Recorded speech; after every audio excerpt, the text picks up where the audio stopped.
Nitwa Asher Niyonizigiye. Ayo niyo mazina yanje. Ndi umwigisha w'ijambo ry'Imana, ariko kandi ndi umwigisha w'uburongozi, inyigisho n'ivyigwa mu mashure. Ndubatse, mfise umugore n'abana batatu, tuba ngaha mu gisagara ca Bujumbura. Nkaba nakuriye mu Gakiza kuva nkiri umwana muto muri ibi twita École de Dimanche, Sunday School. Kandi aho ngeze uyu munsi ntaco nosuzugura Imana, ntaco nogaya Imana. Ari naco gituma ntera intege abakiri bato ivy'Imana mu biha agaciro. Mukazokumva uwabikurikiye yavyicujije sivyo yari yarakurikiye. Imana ntihemuka, Imana ni nziza. Haleluya. Ariko ikibazo nashaka mpereko muri iki cigwa kivuga ngo ni gute umukristo dufate akiri muto ugwaruka, ni mwebwe mwakoranye uyu munsi, ni gute yobaho ubuzima butuma bamubona bahurumbira ivy'Imana? Ni gute ubuzima bwacu bwovuga ubutumwa kwegera abantu kuri Kristo ata amajambo tubanje kuvuga? Iki ni cigwa ciza cyane, kuko nimba ivyo mbona ari vyo mubona, canke nimba ivyo mubona ari vyo mbona, hariho ahantu ugera ugasanga ivy'Imana vyarateshejwe agaciro muri kino gihugu. Vyarabaye ibintu vy'ivyatsi, umenga n'ibintu vyo gukiniramwo, abantu bagira ivyo bishakiye vyose, mugabo hageze ko abantu b'Imana bakorana bakaba bari imbere. Abantu bazwi mu bintu bicuramye, mu bintu bisesema Imana, ugasanga nibo bafise Bibiliya nini. Ibi bintu si vyiza. Umuntu abirimwo nabirimwo, atabirimwo nagire gute? Nabireke. Areke kutwononera. Haleluya. Ako gashavu ntawo tugasangiye. Imana ibahezagire. Imana ibahezagire cyane. Ari kibazo rero shaka guherako. Muramaze kubona ko iyo ijambo ry'Imana rigira risigurwe, hariho abantu baca baronka ivyitwazo vyo gusohoka bakava mu rusengero. Ibindi vyose biriko biraba baba bahari. Uhirahire uvuge ngo tugira dutangure kumviriza ijambo ry'Imana, haca haboneka imvo zo gusohoka. Ivyo namwe muramaze kubibona.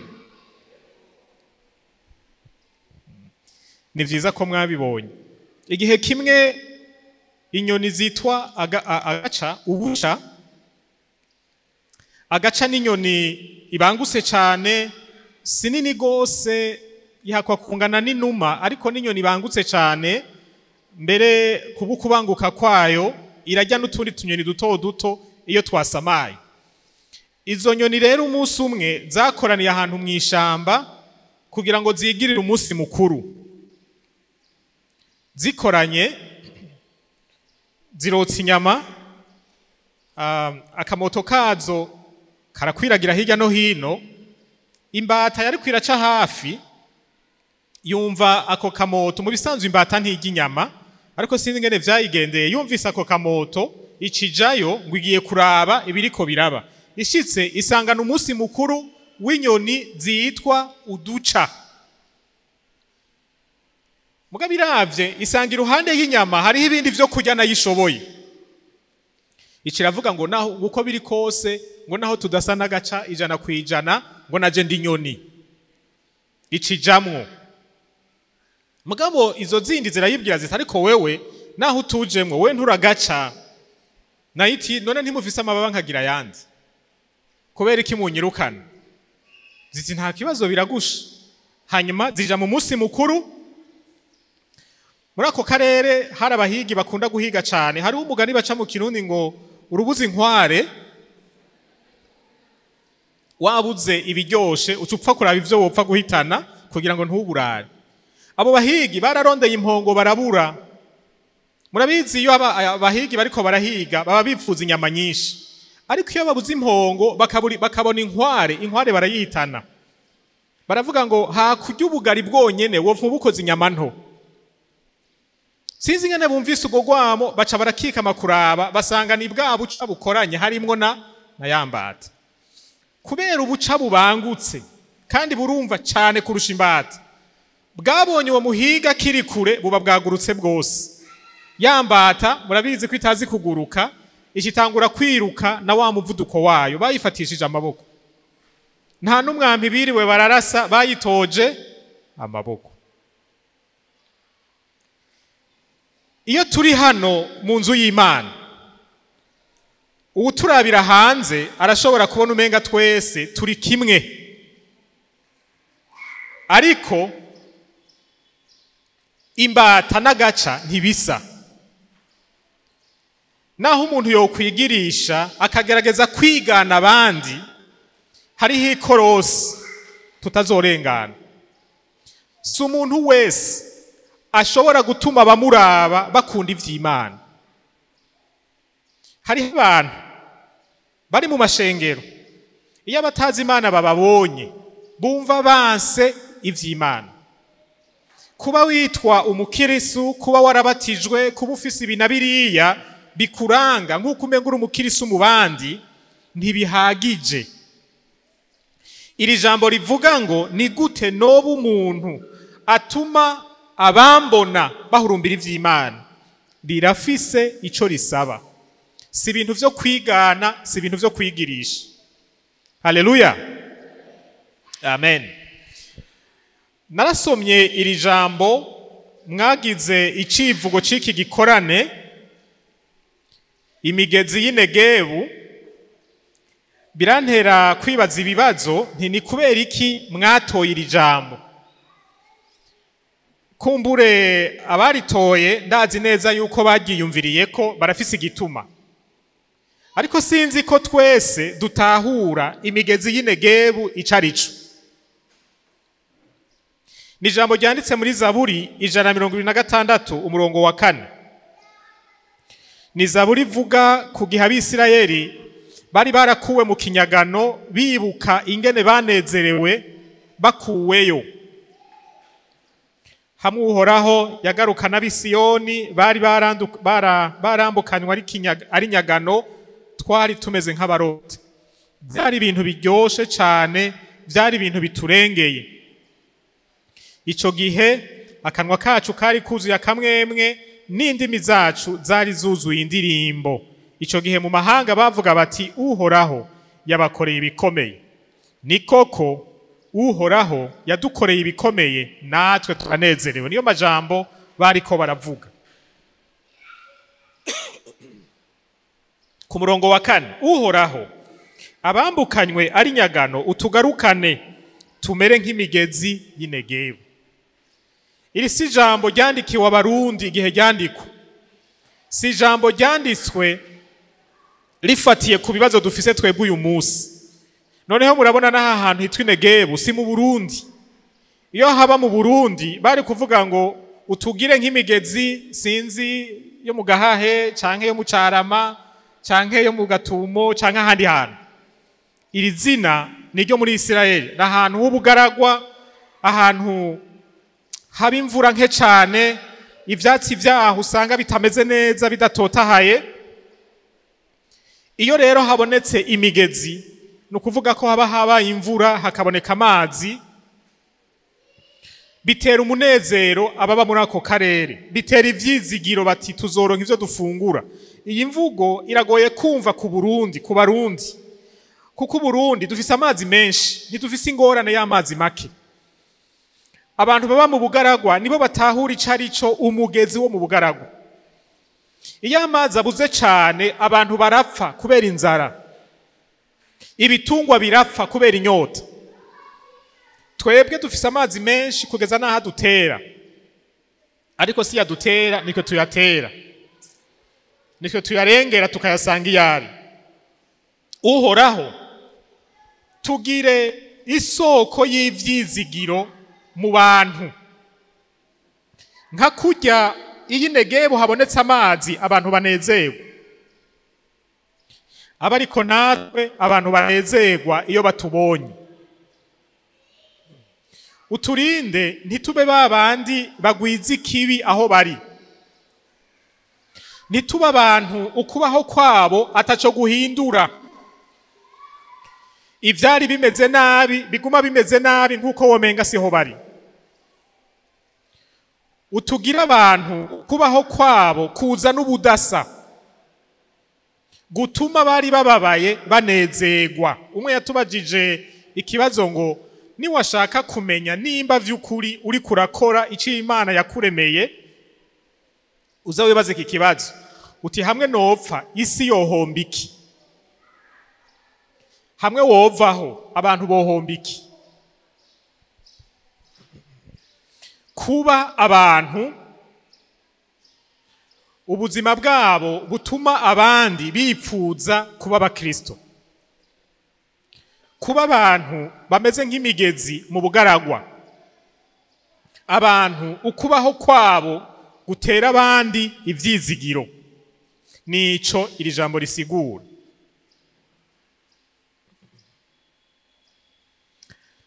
Muri iri jambo rero ngiye kuganira namwe, ndaza kwisunga ibibazo bibiri. Inyishu nza gutanga kuri ibi bibazo niyo nyigisho y'uyu mugoroba. Hajya mu gukizwa kwacu, washaka no mu kubaho kwacu, Imana yaturemeye iki? Imana ituzigamiye kuri iyi si ngo dukore iki?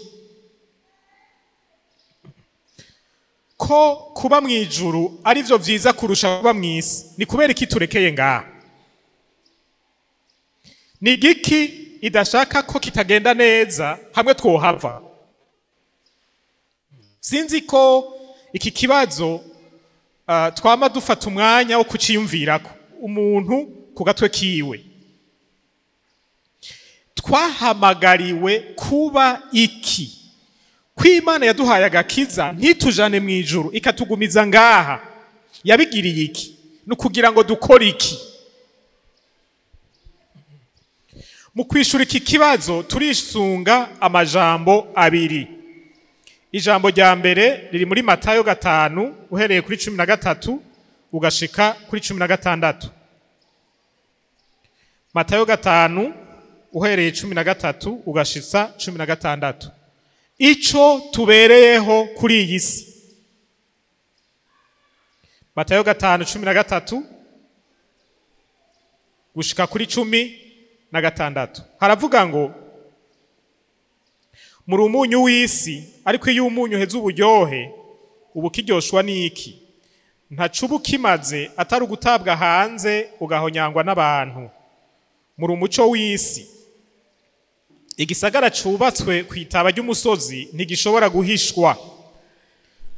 Nta bodome kitara ngo baryubikeko igiseke, ariko barishira ku gitereko caryo ngo riboneshereze abari mu nzu bose. Abari ku muco wanyu ubonesha imbere y'abantu, ngo babone ibikorwa vyanyu vyiza bahimbaze so wo mwijuru. Amen. Aya majambo avuga ico turi hariko habwirwa abantu b'Imana. Si ikintu tuzoba, si ikintu tugerageza kuba nimba warakijijwe. Yesu avuga ngo uri umuco w'isi kandi uri umunyu w'isi. Ibi bintu uko ari bibiri byose ni ibintu aho biri haboneka ubudasa. Ico Imana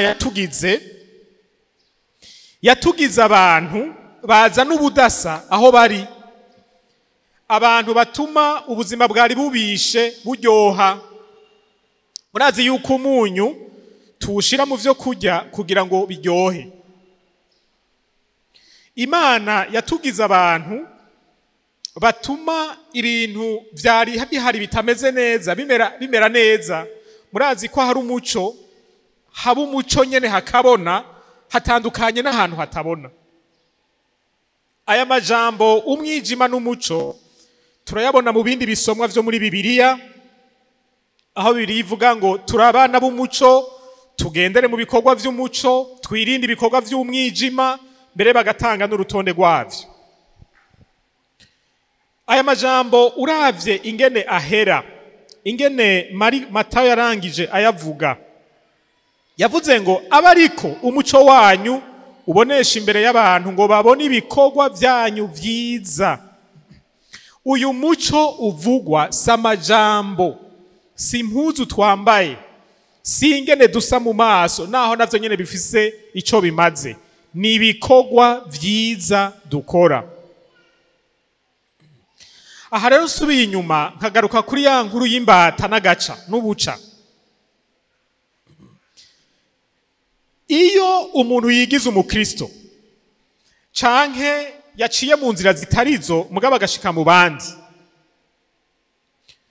arashobora kugira ibimuranga bibonekera amaso vyotuma wibaza ngo ni umukristo, nka kujya kwa Yuda. Uko biri kose usanze Yuda yicaye mu bandi bigishwa ntaco wari kumutora ko nk'ikosa. Mugabo muri we iriya ngeso y'ubukunzi bw'amahera yarayigendana akayubakira ku buzima bwiwe. Irya ngeso niyo yahavuye imugaragaza icari. Abonye amanoti, abonye agafaranga ashobora kuronka mu kudandaza umwigisha wiwe, aravuga ati amafaranga ntiyoncika, reka ndamugurisha. Akora igikorwa kigaragaza icanyegeje mu mutima wiwe. Nta muntu ashobora gusoma ibiri mu vyiyumviro vyawe, nta muntu ashobora kubona ibiri mu mutima wawe, ariko niyo utabikosora nimba ari bibi, bizovyara ibikorwa igihe kimwe, maze abakubonye batazi Imana batangure gusuzugura ivy'Imana kubera wewe. Nico gituma kugira ngo tube ab'Imana yatugeneye kuba, biradusaba guhinduka. Biradusaba guhinduka. Tudahindutse ngo tumenyere ibi bikorwa n'izi ngeso zihimbara Imana, biba ari vyo bituranga, amajambo yose tuvuga ni uguswaganya gusa. Yesu yaravucishije mu ijambo, mbega umunyu utakaje uburyohe, vya bikorwa vyiza Imana yari kwitezeko bikabura, ikiba gisigaye n'igiki? Nuko bawuterera hanze.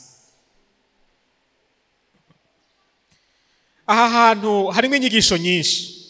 Icambere nuko Imana yaturemye, yaduhaye agakiza, idushira kuri ino si kugira ngo dukore ibikorwa vyiza bituma tubona tubamerera nka ya migezi y'Inegebu, bahimbagwe no kutubona hafi yabo. Iyo ndiko ndaganira n'abakiri bato kubijanye n'ivy'urugo, kuko baba bari mu bihe vyo gusengera abo bazokubakana, abandi baramaze guhana amasezerano bariko baritegurira kubana, nama ndababwira ijambo ryo kwiyubarako cyane, kandi munyemerere na hano ndagacishemo. Urugo ntigubakwa n'isura y'umuntu, kandi washaka urugo rwiza ntigubakwa n'amahera, bivana n'uwufise ayo mahera. Urugo ruzima rwubakwa n'umutima, canke reka tuvuge imitima y'abubakanye. Na Salomo yarabivuze ko hariho abagore beza ariko batazi kuroranya, abagereranya n'impeta y'izahabu yambitswe ku zuru ry'iki? Ku zuru ry'ingurube. Umuntu atahindutse ngo abo wubaha Imana, arangwe n'ibikorwa by'abubaha Imana, naho yoba arongoye korale, ari umuntu aririmba abantu bose bagahundagara, murashobora gushika mu rugo akagukubita amakofi ugasigara uribaza uti aya ni ya maboko afata mikrofone turiko turahimbaza Imana. Ivyo birashoboka iyo ubanye n'umuntu atahindutse muri kamere yiwe. Ari naco gituma nimba turi kuri ino si, turakwiye kurwana iyi ntambara yo guhinduka kugira ngo turangwe n'ibikorwa vyiza bihimbara Imana. ico nico tubereyeho. Reka ntange akarorero kamwe. Hariho ahantu higeze kuba ibyago, ntihari mu Burundi. Ivyo vyago vyabaye, yari umugabo yari afise ingorane ngira ngo mu mutwe, yagiye ku ishure y'abana bato, amashure mato mato, afata inkoho, cari igihugu batunga inkoho muhira, aragenda arasabana, hapfa abana 12, hanyuma nawe aca arirasa. Baje kuraba basanga imivyimba y'abo bana nawe nyene yapfuye. Aho hantu iryo shure ryari riri, hari hagwiriye imiryango y'abakristo. Hari ahantu hari amashengero, abantu baho hafi bose bari abakristo.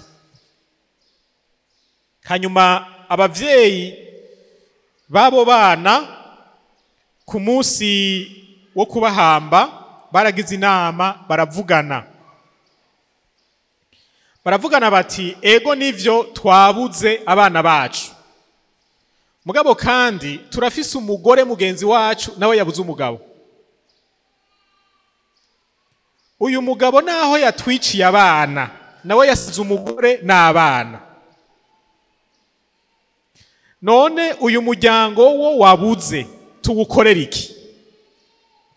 Ntibaraheza ivyabo, baracagandaye, baracababaye, mugabo bagirira impuhwe uwo mugore nawe yapfakaye. Mu majambo make, iyo nama iheze bafashe ingingo zibiri. Baravuga bati dutegerezwa kwitwararika uyu mugore n'aba bana, ntibazobura ico barya, ntibazobura ingene babaho, ngo nukubera uyu mugabo yapfuye. Iyi ingingo ya mbere. Ingingo ya kabiri, aba bana b'uyu mugabo, aba bana mugabo yasize, bategerezwa kwiga amashure bakazoyaheza. Dutegerezwa kushira hamwe amafaranga, tukagira ikigega kizoherekeza aba bana kugeza barangije amashuri. Ivyo bintu bagize, mwumva ari ibintu abantu bazi ubwenge canke n'abantu b'uturofu?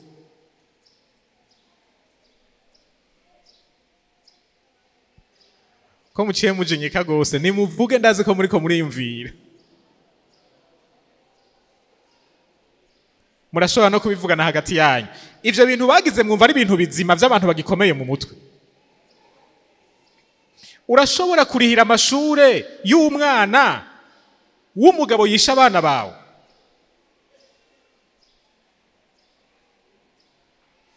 Ibi bintu vyiyumviriye nk'umwana w'umuntu, womenga bakoze ibintu vy'abantu batazi ubwenge. Ariko wiyumviriye Bibiliya ivuga ngo mubabarane, kandi abo bantu Bibiliya itubwira kubabarana nabo, nticagura nabababaye bose. Ariko twebwe uko niko tubigira. Muramaze kubona ko hano iwacu, kumbure ku bakiri bato mushobora kuba muvyumva gusa mutarabibona cane, urwanko rwo mu miryango rushobora kuva kuri ba sokuru rugatandukira abana babo rugashika no kubuzukuru. Itongo ry'imetero 5 kuri 10 zigacanishamwe abantu inzunganwe 3. Ugasigara uribaza aho hantu n'abari mu mashengero urwo rwanko rukagumaho. Vya bikorwa vyiza Imana idutuma biri hehe? Naha rero navuga ngo tudahindutse tukaguma twiyumvira nk'uko abandi bose biyumvira, tukagenda kuri vya bindi no mu miryango yacu bagenderako, tugakorera kuri vya bindi mu moko yacu bakorerako, tugakorera kuri vya bindi bimenyerewe nk'ibisanzwe mu gihugu, ntidushobora kuba amatara, ntidushobora kuba umunyu. Tutabaye amatara tuzoba tubaye umwijima, co kimwe n'abatazi Imana. Haleluya, amen. Reka nje ku ca kabiri. Ibi bintu vyo kuba abantu bahindutse, ingeso zabo zihimbara Imana, abababonye bifuza kumera nkabo, bishoboka gute? Ni gute twobishikako? Mu majambo make inyishu y'ico kibazo iri mu Baroma 12 umurongo wa mbere n'uwa kabiri. Kugira ngo tubeho turi amatara, turi umuco, turi umunyu, bidusaba guhinduka. Abaroma 12 umurongo wa mbere n'uwa kabiri. Sinzi ingene hano mukora inyigisho z'abana bato ko hoba hariho kubafatisha imirongo mu mutwe, ariko ndibuka ko kera tukiri bato uyu murongo twari twarawufashe, kandi n'ubu nuko bahinduye amajambo uko vyari vyanditswe kera ndacavyibuka. Nuko bene data nkunda, ndabahanura kubw'imbabazi z'Imana ngo mutange imibiri yanyu ibe ibimazi bizima vyera bihimbara Imana, niko kuyikorera kwanyu kogira ikimazi. Ntimushushanywe n'ivy'iki gihe, yamara muhinduke gose mugize imitima mishasha, kugira ngo mumenye neza ivy'Imana igomba, nivyo vyiza bishimwa bitunganye gose. Amen. Nuko bene data ndabahanura kubw'imbabazi z'Imana mutange imibiri yanyu. Ntimuvuge ngo narakijijwe mu mpwemu, ibisigaye vyo hanze Imana ntibiraba. Oya, Imana igushaka wese. Na Yesu mu kugucungura ntiyatanze impwemu yiwe, yatanze umubiri. Zijya ngo ntibakubita impwemu, bakubise umubiri. Mutange imibiri yanyu ibi bimazi, muyihebera Imana nka kurya utanze ikimazi agiheba bakakibaga kigapfa. Ntimushushanywe n'ivy'iki gihe, ntimugendere mu bihari gutyo nyene, ntimukore nk'uko abandi bose bakora, ariko muhinduke gose mugize imitima mishasha. Abafise Bibiliya z'igifaransa murazi yuko aha bakoresha ijambo ritandukanye gato n'iri, bo bavuga ngo ubwenge bunaguwe, intelligence renouvelée, ntibavuga umutima. Birafise iyo biva mu mvugo za kera, ariko ikiriko kiravugwa hano nuguhinduka mu bwenge, mu vyo twiyumvira, mu vyo twemera nk'ukuri ngendegwako mu buzima bwa misi yose. Bijya dukora ni inkurikizi y'ivyo twemera nk'ukuri. Bijya tuvuga ngo turavyemera ariko ntitubikore, ntituvyemera ahubwo turabizi gusa. Ico wemera nico kivamwo ico ukora. Ndakunda ukoresha imbuga hwaniro, ibi vyita ama media sociaux. Umunsi umwe nigeze kubaza ikibazo kuri Facebook, ndabaza nti mbega hajya ugiye mu banki gutora amahera bakaguha amahera arenze, ukabibona washitse muhira, urayasubizayo canke urashima Imana?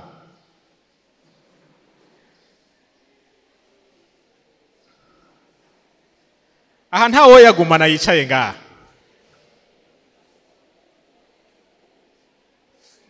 Duca dutangura kuvuga ngo ko yarinze yihena gusanga ari Imana yamukoresheje. Mugabo iyo Mana iyo yihenze kuyiwawe ziba induru. Bibi bivuye ku Mana iyo uvyungukiramwo. Iyo utoye ivyatakaye ngo Imana irampaye. Iyo ivyo wawe bitakaye ntuvuga ngo Imana irahaye uwundi muntu. Iyo ni Imana y'ubukunzi bw'inda, si Imana ya Bibiliya. Imana ya Bibiliya yabwiye Abisirayeli ngo ni wabona indogoba y'umubanyi yatakaye, uzuyitore urindire uwo mubanyi kwaza uyimusubize. Ntiyavuze ngo ucunyegeza kugira ngo ntahava yibona. Muri iyi mico yacu Imana ni nyinshi. Abarundi bizera Imana zitandukanye, kandi iyo batoye ivyatakaye bavuga ko ari Imana zibahaye. Bibiliya n'Imana tubona muri Bibiliya iratubuza gutwara ibintu bitari ivyacu. Iyo utwara ibintu bitari ivy'iwawe ukabigira gwawe, rirya jambo rivuga ngo ntukibe, ushobora kuba urizi mu mutwe ariko nturyemera. Uwuryemera ntatwara ibitari gwiwe. Aha ndiko ntandukanya ibintu bibiri, ubumenyi n'ukwizera canke ubumenyi n'ukwemera.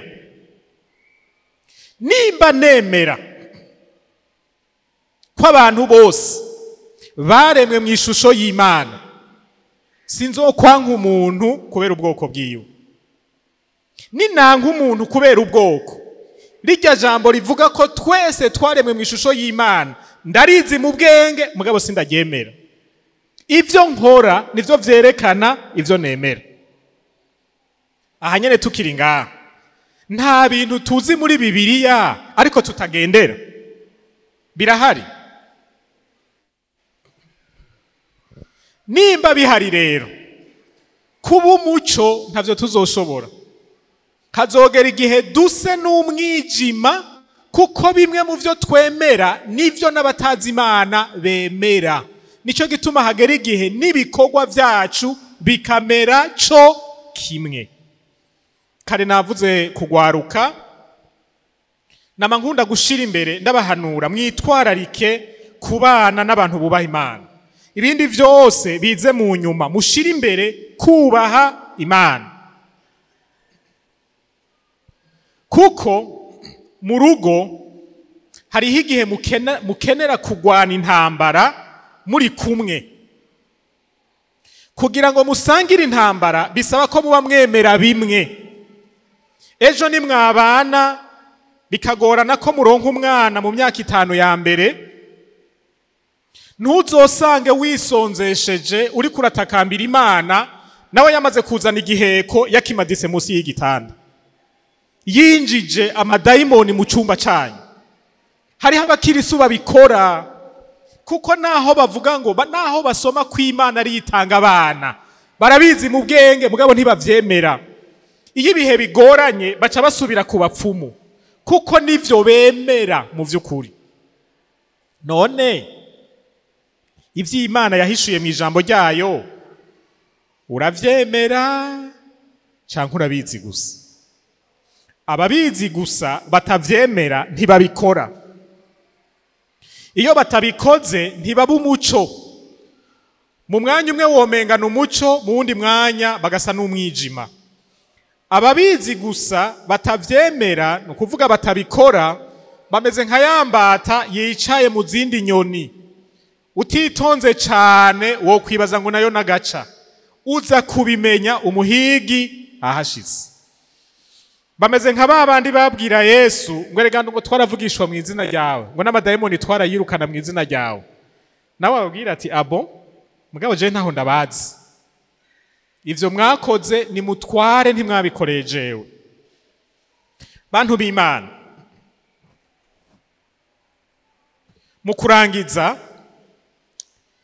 reka mvuge ko iyi si tuyiriko kubw'igikorwa cyo kuzana ubudasa aho turi. Iyi si tuyiriko kugira ngo ahari ubuzima bubishe tuburyoshe kubera tuhari. Iyi si tuyiriko kugira ngo ingeso zacu zigabanye amagorwa abantu bafise. Iyi si tuyiriko kugira ngo iyo dushitse ahari ubugaragwa hamere nk'ahabonetse amazi, tumere nka ya migezi y'Inegebu. Ariko ivyo biradusaba ko duhinduka mu vyo twemera. Ivyo twemera navyo bimwe muri ivyo ni vyiza, birahuye n'ijambo ry'Imana, ibindi bivuguruza ijambo ry'Imana.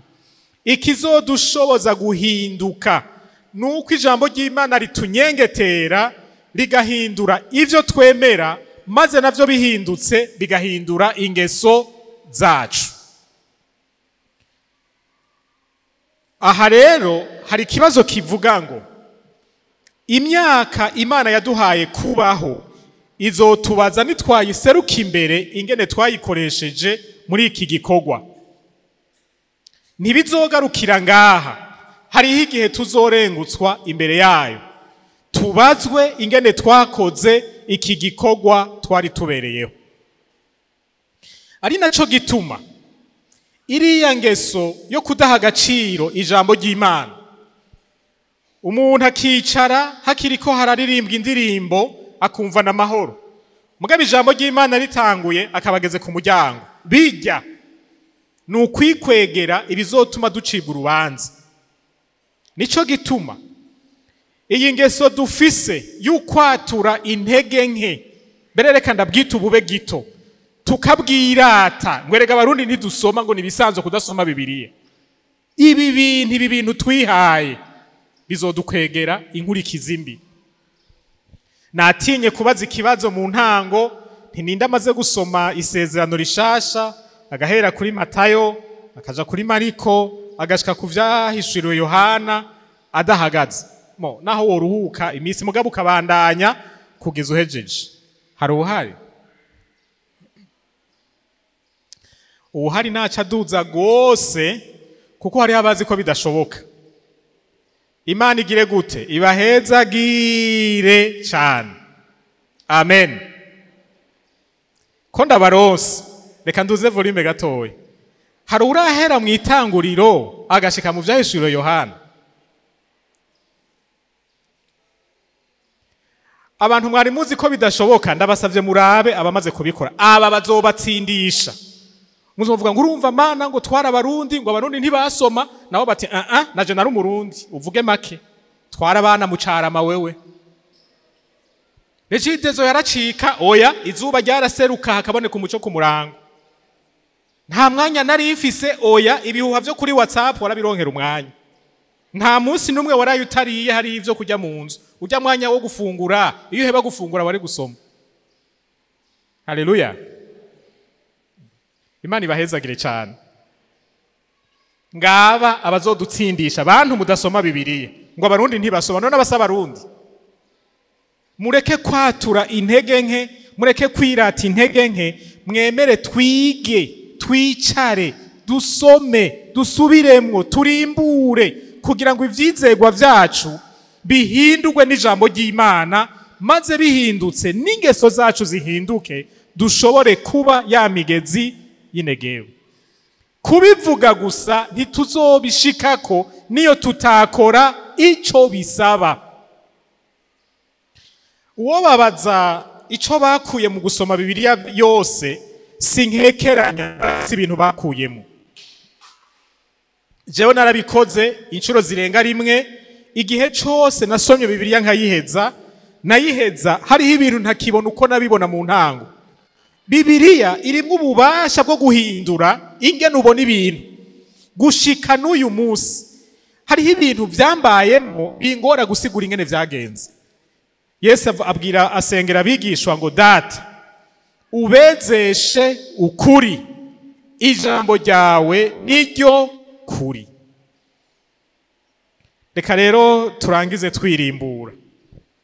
Ufitaniye umubano uwuhe n'ijambo ry'Imana? Bega Bibiliya yawe irumva intoke zawe ku munsi canke iyo yumvise uyikozeko nayo nyene iravuga iti uyu munsi ni dimanche uko biri kose? Hariho Bibiliya zagowe, iyo zumvise umuntu azikozeko zivuga ziti hategerezwa ko ari ku munsi wo gusenga. Mufitaniye ubucuti bumeze gute na Bibiliya yawe? Mega urasoma bikinjira mu bwenge bikamanuka mu vyo wizera ugahindura ivyo wari usanganywe, canke niyo usomye wuzuza ubwenge gusa ukagwiza ubumenyi ariko ntuhindure ivyo wizera? Mbega iyo ugiye gusoma Bibiliya uzanana umutima uciye bugufi witeguriye kwiga, canke uza kurondera ibishigikira vya bindi vyawe nyene? Kuko hariho n'abasoma Bibiliya gutyo bakazana bakaronderamwo ibishigikira intege nke zabo, ngo nawe ntituri mu gihe c'ubuntu, ngo siko ijambo ry'Imana rivuga. Aho rero ariko aranyegeza ivyaha, ngo nta mugororotsi habaho, ngo abantu bose baracumura. uri kurirata ivyaha kweli nayo vyakoreye Yesu. Iyo uje imbere ya Bibiliya uzana umutima umeze gute? Muri uku kurimbura ndatera intego umuntu wese afise ahantu ariko aratsindwa, avuga ngo ibi bintu vyo kuba imigezi y'inegebo ntavyo nshoboye, ndavye ikibanza ijambo ry'Imana rifise mu buzima bwanje. Kaze kuba karyo ko gusaba Imana imbabazi no kwiyemeza guhindura ivyo bintu bikubereye intambamyi. Ndabasabe duhaguruke, hacabamo no kwigorora, turirimba karirimbo duheze turangize dusenga. Imana ibahezagire. Reka amazi y'ubugingo antembemwo, reka mpwemu yera bariwa ganza mu bingora bikambuza amahoro,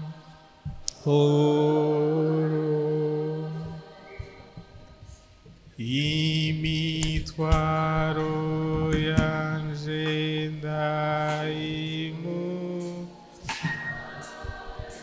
bibwire data oh data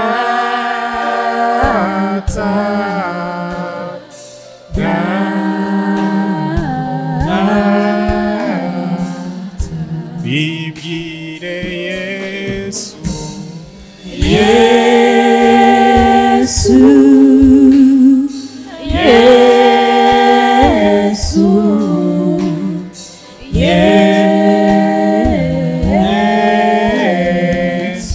bibwire mpemu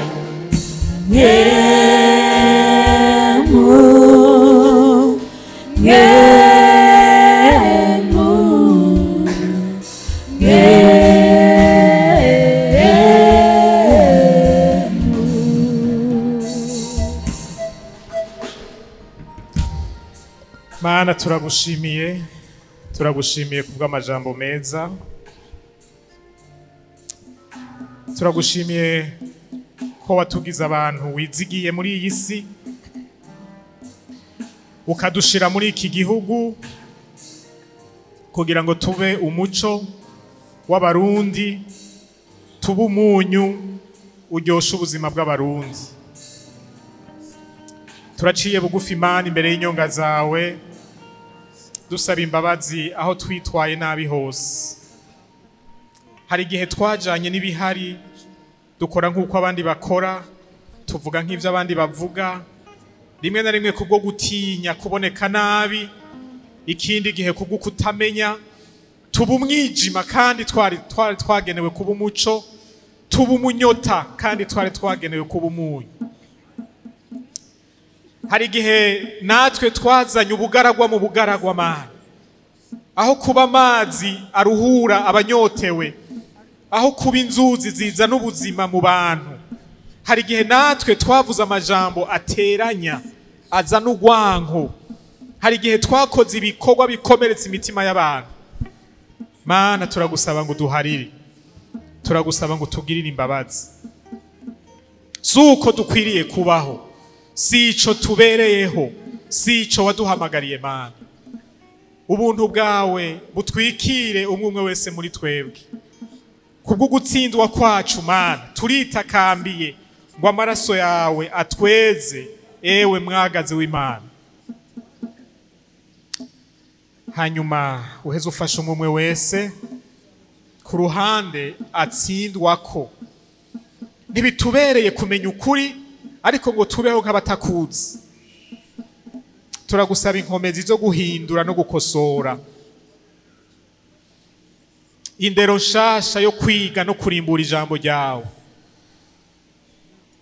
ingendo nshasha yo gushira mu ngiro ivyo twiga mu ijambo ryawe. Mana ugirirwe neza umuntu wese ku gatwe kiwe bivanye n'ivyo ariko arakwereka. Wowe usoma ibiri mu bwenge bw'abantu, ugasoma ibiri mu mitima y'abantu, ukumva ico bagira bavuge batarakivuga, ni wakira isengesho ry'umuntu wese ariko aragutakambira, ariko aragusaba ngo umushoboze, umugirire neza Mana. Uhezagira umuntu wese yumvise no majambo. Amajambo avuze uyu munsi ntiyiyongere kuyandi azodutsindisha imbere yawe, ahubwo aba yazana ihinduka muri twebwe, azotume hari ivyo tuzokora tutokoze iyo tutayumva. Uhindure ubuzima bw'abantu bawe Mana. Iki gihugu kirakeneye umuco, iki gihugu kirakeneye umunyu, iki gihugu kirakeneye imigezi. Ubugaragwa buhari burakwiye Mana, ububihe buhari burakwiye, umwijima uhari urakwiye, urwango ruri mu miryango rurakwiye. Uduhindure, uduheze udukoreshe mu gihe c'urunganwe rwacu. Urakoze ko wumva gusenga kwacu, tubisenze vyose mu izina rya Yesu Kristo umwami n'umukiza wacu, amen.